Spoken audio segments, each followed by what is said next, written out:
Hola, muy buenas noches. Mi nombre es Jessica Sánchez, estudiante del programa de Negocios Internacionales, y hoy, junto a mi compañera Alejandra Serrano, le presentaremos nuestro trabajo titulado Censura Digital, Libertad de Expresión, el dilema ético de las plataformas sociales. Vivimos en una era profundamente digitalizada. Hoy en día, nuestras opiniones, debates e incluso protestas ya no ocurren solo en espacios físicos, sino que también en plataformas digitales como Twitter, Facebook, TikTok o YouTube. Estas plataformas se han convertido en una nueva plaza pública. Sin embargo, no están reguladas como espacios democráticos, sino como empresas privadas que imponen sus propias normas y límites. Aquí nace el dilema central de nuestro trabajo. ¿Quién decide sobre qué se puede decir y qué no en Internet? ¿Las plataformas privadas, el Estado o los usuarios? Estas preguntas nos llevan a examinar la delgada línea entre moderar el contenido dañino y censurar la libertad de expresión. La libertad de expresión está consagrada en el artículo 19 de la Declaración Universal de los Derechos Humanos, que establece: todo individuo tiene derecho a la libertad de opinión y de expresión. Este derecho incluye el de no ser molestado a causa de sus opiniones, el de investigar y recibir informaciones y opiniones, y el de difundirlas, sin limitaciones de fronteras por cualquier medio de expresión. En la teoría filosófica tomamos como base al pensador John Stuart Mill, quien en su obra de arte sobre la libertad de 1859 defendió la libre expresión como esencial para el pensamiento crítico y el progreso humano. Según Mill, suprimir una opinión es robar a la humanidad la oportunidad de conocer la verdad o de reafirmar una verdad conocida. Es decir, la censura bloquea el debate y obstaculiza el conocimiento. Mill advertía sobre el peligro de creer en que una opinión es tan incorrecta que no merece ser escuchada. Si prohibimos las ideas erróneas, también podemos estar evitando la corrección de nuestras propias ideas.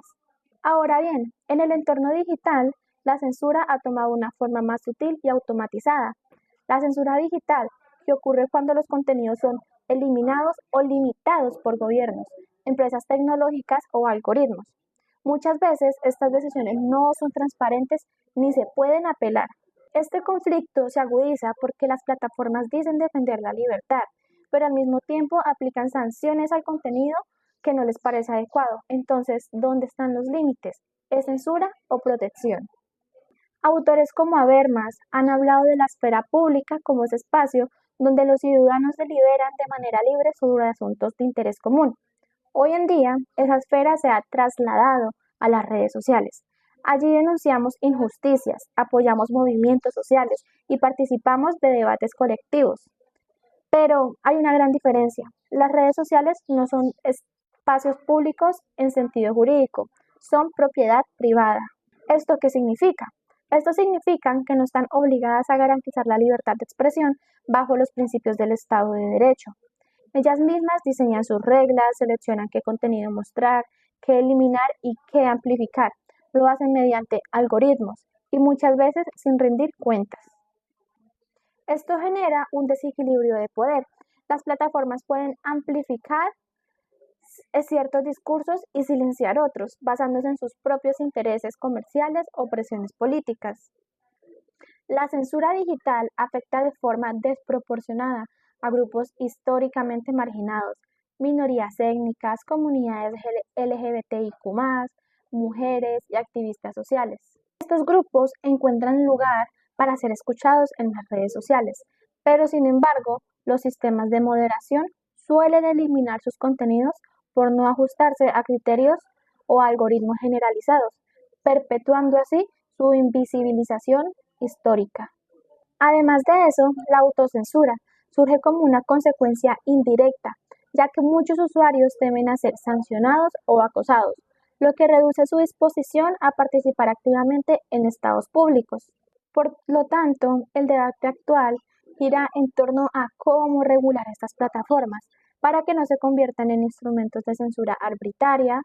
También hay que tener en cuenta que nos enfrentamos a un gran dilema ético, que es el que se tiene que lograr un equilibrio entre proteger la libertad de expresión y evitar que el Internet se convierta en un espacio de violencia, odio y desinformación. Esto es un dilema complejo, ya que las plataformas tienen que tomar decisiones rápidas, muchas veces automatizadas, para así eliminar contenidos peligrosos. Pero cuando fallan pueden caer en la censura injustamente de opiniones legítimas, especialmente de comunidades marginadas o vulnerables, como personas pertenecientes a minorías étnicas o que defienden los derechos humanos. Además, que el uso de algoritmos para esas decisiones generan un nuevo problema, es que no se entiende el contexto cultural, no se entiende la ironía ni la intención. Esto provoca una discriminación indirecta. Para entender mejor esta problemática, tenemos casos de la vida real que los ejemplifican. El primero es el de Donald Trump y Twitter, más o menos en 2021, que ocurrió el ataque al Capitolio, y lo que hizo Twitter fue suspender la cuenta de Donald Trump porque consideraban que incitaba a la violencia. Esto generó una controversia global, ya que una parte consideraban que era censura política, mientras que los otros consideraban que era una medida de protección. También tenemos el caso de TikTok y contenidos de la comunidad LGBTIQ+. TikTok ha censurado contenidos de estas comunidades en países donde es legal, sin embargo, no está tan culturalmente aceptado. Esto pues plantea como una tensión entre respetar las leyes de los locales o proteger los derechos humanos universales. El tercer caso es el de YouTube y la desmonetización de muchos videos de creadores de contenido que han hablado sobre temas como política, salud y derechos sociales. Aunque no se eliminan los videos, se les reduce la visibilidad y se les castiga económicamente. Esto se podría decir que es como una forma encubierta de censura. Como último caso tenemos China y el control digital que tiene el gobierno, ya que en plataformas del país se elimina cualquier contenido que haga una crítica al gobierno, también a las empresas que colaboran con Estados Unidos, y los usuarios pueden llegar a ser sancionados por publicar contenidos relacionados a lo mencionado anteriormente.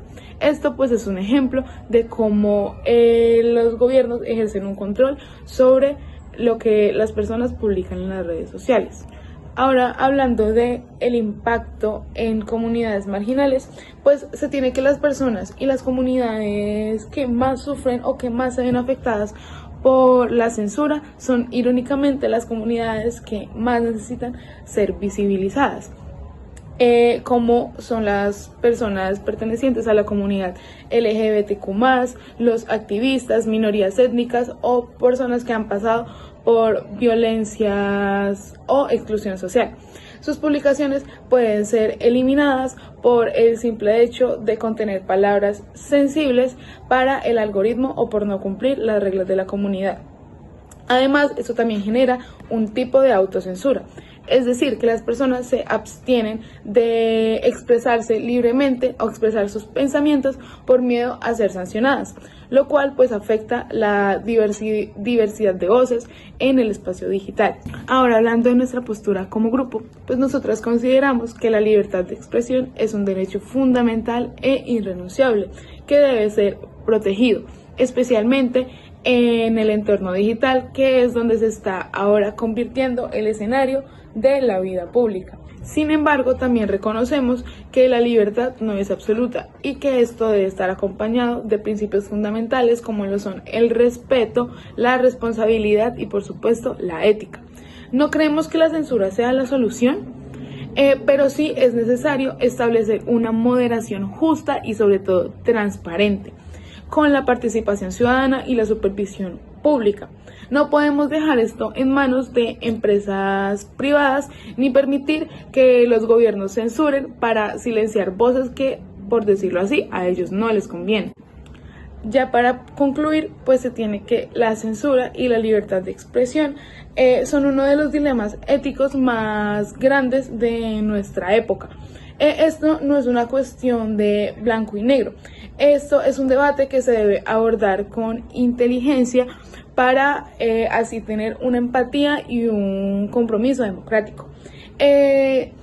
Como ciudadanos digitales tenemos que tener el compromiso y la responsabilidad de defender el derecho a expresarse, denunciar los abusos de poder, exigir reglas claras y equitativas y participar en una construcción del Internet más justo. Porque al final la libertad de expresión es la base para construir una sociedad libre, plural y democrática. En modo de conclusión, la libertad de expresión es un derecho fundamental que sustenta la democracia, el pensamiento crítico y la participación ciudadana. A lo largo del tiempo ha sido defendida como una garantía para que todas las voces, incluso las incómodas o disidentes, tengan un lugar en el debate público. Sin embargo, en la era digital este derecho se enfrenta a una transformación profunda. Por eso, defender la libertad de expresión hoy en día implica más que resistirse a la censura, implica construir un entorno digital más transparente, plural y ético, donde las reglas existan, pero estas reglas sean claras. El reto no está entre elegir la libertad total o el control absoluto, sino en encontrar un equilibrio justo y democrático que reconozca la complejidad del entorno digital y los derechos de quienes los habitan. Solo así podremos hacer de la libertad de la expresión un derecho vivo, adaptado a los nuevos tiempos, pero fiel a su esencia. Permitir que todas las personas puedan pensar, puedan hablar y transformar su realidad.